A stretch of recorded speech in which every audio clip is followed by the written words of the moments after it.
Analisis sistem pembelajaran sekolah dasar, model pembelajaran terpadu yang paling relevan dengan kurikulum Indonesia saat ini diantaranya adalah model Webert. Model ini berfokus pada pendekatan tematik di mana beberapa mata pelajaran diikat oleh satu tema sentral. Ini sangat sesuai dengan kurikulum 2013 yang secara eksplisit mengadopsi pembelajaran tematik terpadu di jenjang SD. Kemudian adalah model integrated. Model ini lebih mendalam dalam mengintegrasikan konsep-konsep dari beberapa mata pelajaran yang memiliki tumpang tindih topik atau keterampilan.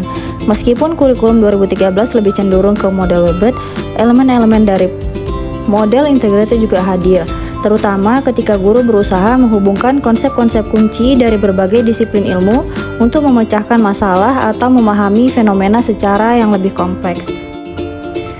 Tujuan dan fungsi tahapan pembelajaran tematik terpadu. Tujuannya diantaranya adalah menciptakan pembelajaran yang bermakna dan relevan bagi peserta didik, kemudian mengembangkan pemahaman konsep secara holistik dan komprehensif, kemudian meningkatkan motivasi belajar peserta didik karena pembelajaran dikemas secara menarik dan kontekstual. Fungsinya sebagai jembatan penghubung antara berbagai konsep dari berbagai mata pelajaran. Yang kedua, membantu peserta didik membangun pengetahuan secara terstruktur dan terintegrasi. Dan yang terakhir adalah menjaga kerangka kerja untuk perencanaan dan pelaksanaan pembelajaran yang efektif. Kemudian prinsip diantaranya ada fleksibel, pembelajaran disesuaikan dengan minat dan kebutuhan peserta didik.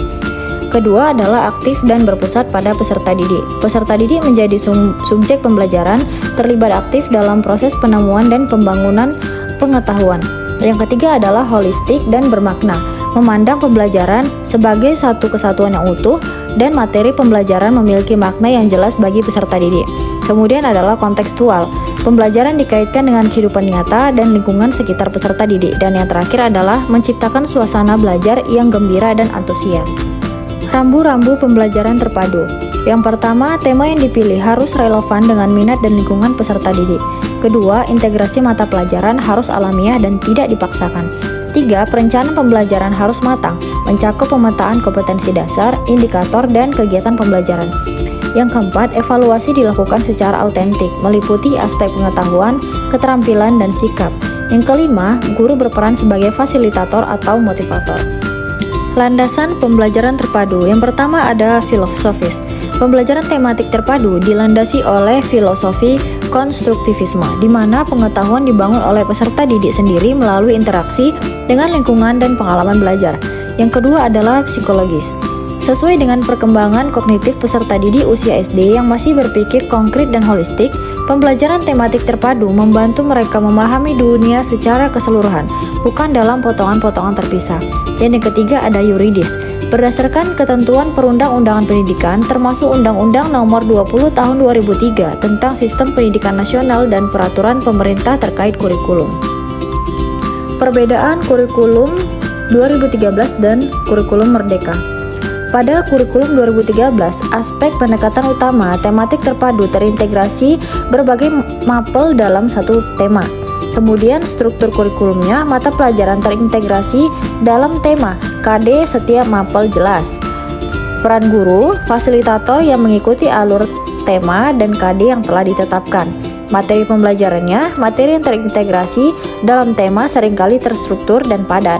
Penekanannya, ketercapaian kompetensi dasar atau KD setiap mata pelajaran. Pembelajaran tematik wajib dilaksanakan di jenjang SD sebagai pendekatan utama. Perangkat ajarnya buku pegangan guru dan siswa yang terintegrasi per tema, dan asesmennya asesmen formatif dan sumatif seringkali terpusat pada hasil belajar. Perbedaannya dengan kurikulum Merdeka Belajar terletak pada pendekatan utamanya berbasis proyek untuk penguatan profil pelajar Pancasila, berpusat pada peserta didik dan lebih fleksibel. Struktur kurikulumnya, capaian pembelajaran atau CP per fase, lebih fokus pada materi esensial. Peran gurunya, perancang pembelajaran yang lebih mandiri, mengembangkan modul ajar yang sesuai dengan karakteristik peserta didik. Materi pembelajarannya fokus pada materi esensial, memungkinkan guru untuk mendalami materi dan menyesuaikan dengan kebutuhan peserta didik. Penekanannya, pencapaian profil pelajar Pancasila dan pengembangan kompetensi. Kemudian, pembelajaran tematik, tidak lagi wajib tematik, tetapi pendekatan pembelajaran bermakna atau seperti proyek, sangat dianjurkan. Kemudian perangkat ajarnya, modul ajar yang lebih fleksibel. Guru bisa mengembangkan sendiri atau mengadaptasi dari platform Merdeka Mengajar. Dan yang terakhir, asesmennya, asesmen diagnostik, formatif, dan sumatif, lebih menekankan pada proses dan refleksi.